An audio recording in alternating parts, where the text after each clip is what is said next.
Bonjour Suzy. Bonjour Marie-Laure. Bonjour Gilles. Bon, à l'époque, on n'avait pas le choix. On vit dans un monde, faut voir. On peut pas tout dire, hein. C'est comme ça. C'est la vie. Parce que pour comprendre le monde qui nous entoure, il faut comprendre le monde duquel on vient. Vous entendrez ici des portraits qui retracent la vie de nos aînés. Je suis Capucine Jacob et vous écoutez Entre-temps, un trait d'union entre hier et aujourd'hui, un espace de parole où le passé est raconté par ceux qui l'ont vécu, et vous allez voir, c'est passionnant. Est-ce que vous croyez que le monde va mieux? Je ne sais pas. Vous m'en demandez trop. Le portrait que je vous propose aujourd'hui est celui de Madeleine et Thérèse. Elles ont grandi et vécu à quelques kilomètres l'une de l'autre sans jamais se rencontrer, et pourtant, leurs souvenirs se croisent, s'entremêlent et se ressemblent. Elles font partie de celles qui n'osent pas se raconter en détail, par pudeur sûrement, par humilité surtout, mais quand on les écoute, elles possèdent des souvenirs précieux que je suis heureuse de partager avec vous. Il y a l'enfance, l'école, la vie de jeune adulte et le regard que l'on porte sur un monde moderne qu'on ne comprend plus très bien. Je vous emmène à la rencontre de ces deux femmes de caractère aussi touchantes qu'attachantes et qui, quelque part dans un EHPAD en Bretagne, ont des choses à vous dire. Bonne écoute. Entrez.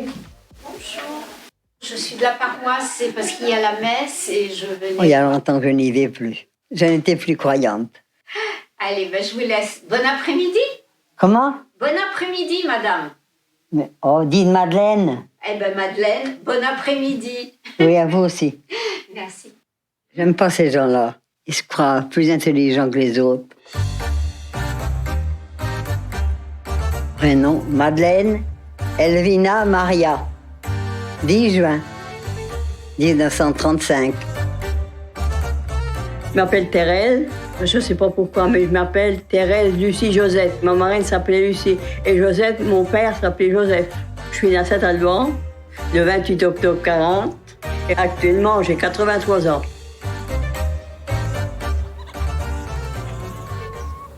Mon père était agriculteur et puis ma mère elle faisait le ménage. Hein. Pas souvent, hein.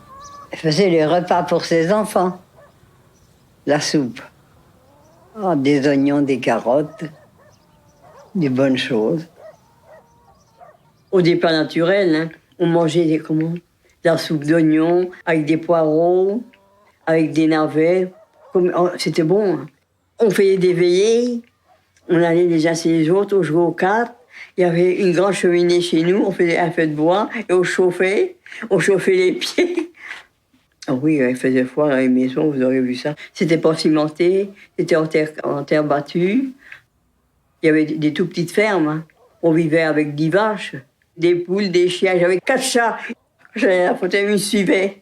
Les gens me disaient comme ça, « Ah, Thérèse n'est pas loin, les chats sont là. » J'avais un chien.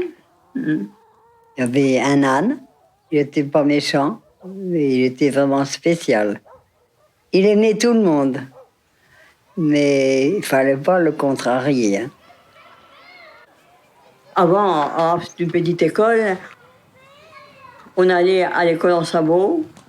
On allait à pied. On était une équipe. Ils nous prenaient en passant. À l'école, on jouait à la marelle. On montait à la corde.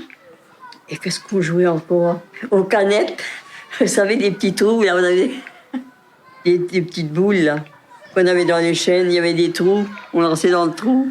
Et vous n'avez pas reconnu, on s'est pitié. Les lance-pierres, on tuait les merles avec des lance-pierres. Il y avait une fourche, et puis il y avait un élastique, et puis on tuait les merles. Je ne vous cache pas, j'ai regretté d'avoir été à l'école des bonnes sœurs. Hein. À l'époque, c'était atroce. C'était pas une belle profession, hein, non. J'étais punie des fois parce qu'il paraît que je faisais des bêtises. Il y avait toujours des punitions. On faisait toujours mal. Enfin, ils nous apprenaient des choses que je ne comprenais pas. Apprendre le certificat d'études. Mais c'était pas formidable, hein, je vous dis franchement. Et alors, des fois, on me disait, mais t'es quand même bête. Alors moi, ça me faisait du mal quand on me disait ça. J'aurais bien aimé aller beaucoup à l'école. Être indépendante. Malheureusement, je n'ai pas été assez.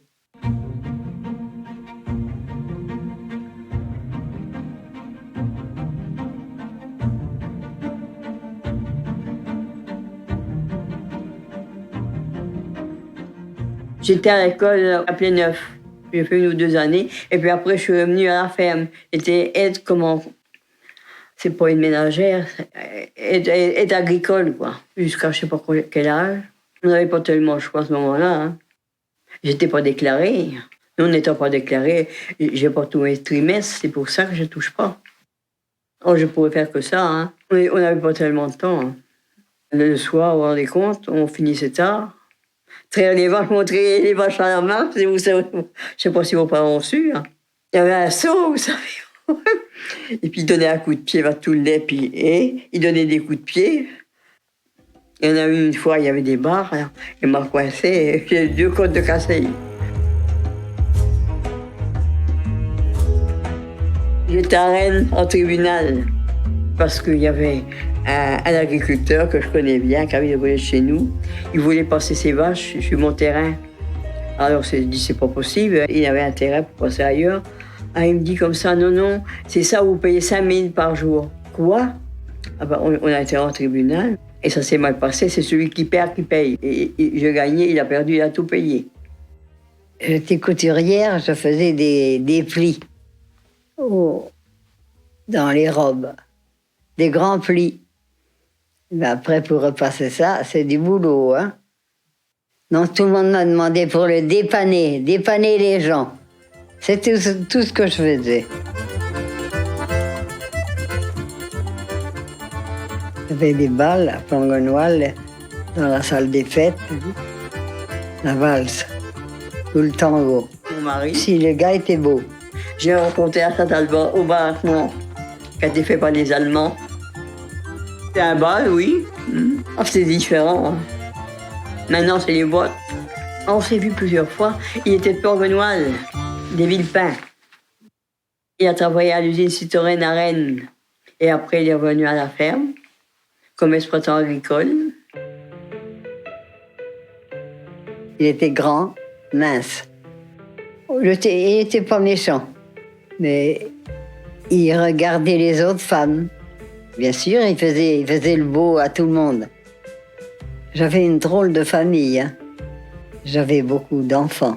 Les enfants venaient, quand l'homme avait envie d'une femme, il faisait un gosse. Et c'est une fille, Claudine. J'avais 26 ans. Ah, j'avais un accouchement dur. À ce moment-là, on dit plus ça. Des fers, on m'a mis. Parce que ça sortait pas normalement, il me défaire.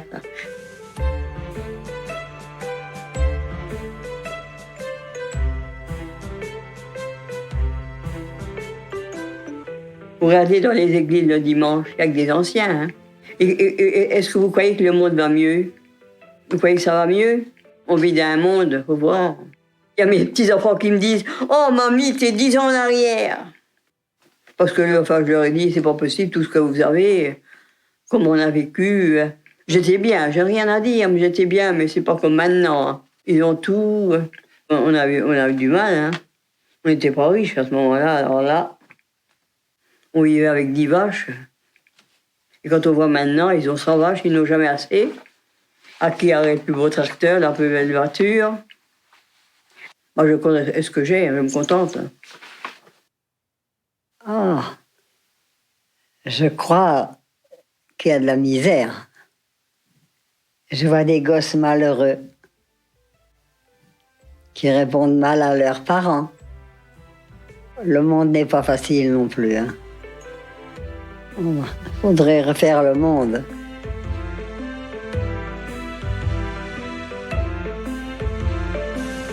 C'est la fin de cet épisode, mais attention, ne partez pas tout de suite, Madeleine a encore un trésor à partager.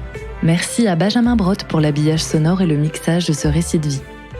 Si vous avez aimé ce podcast, n'hésitez pas à en parler autour de vous, à commenter et à laisser 5 étoiles.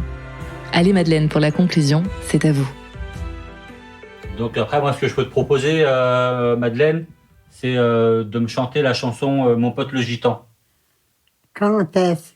Là, maintenant, Gram. T'es prête? Mon pote le gitan, c'est un gars curieux, une gueule toute noire, des carottes tout bleues. Au fond, sa musique en RSP, quand je pense à lui, m'arrête de chanter, Toi, sacré gitan, qui sentais le cafard, au fond ta musique était pleine d'espoir. La la la la, la la la la, la la. Merci Madeleine. Oh. Bravo. Non, j'ai pas bien chanté. Ah, si, c'était très bien. Moi, je trouve que c'était très chouette. Vous trouvez que c'était bien? Parfaitement parfait. Bravo Madeleine. Vous êtes gentil, mais Non. vous êtes trop bon. Ah oui, c'est vrai. Non, mais c'est normal, c'était très bien chanté. Je suis très timide. Hein.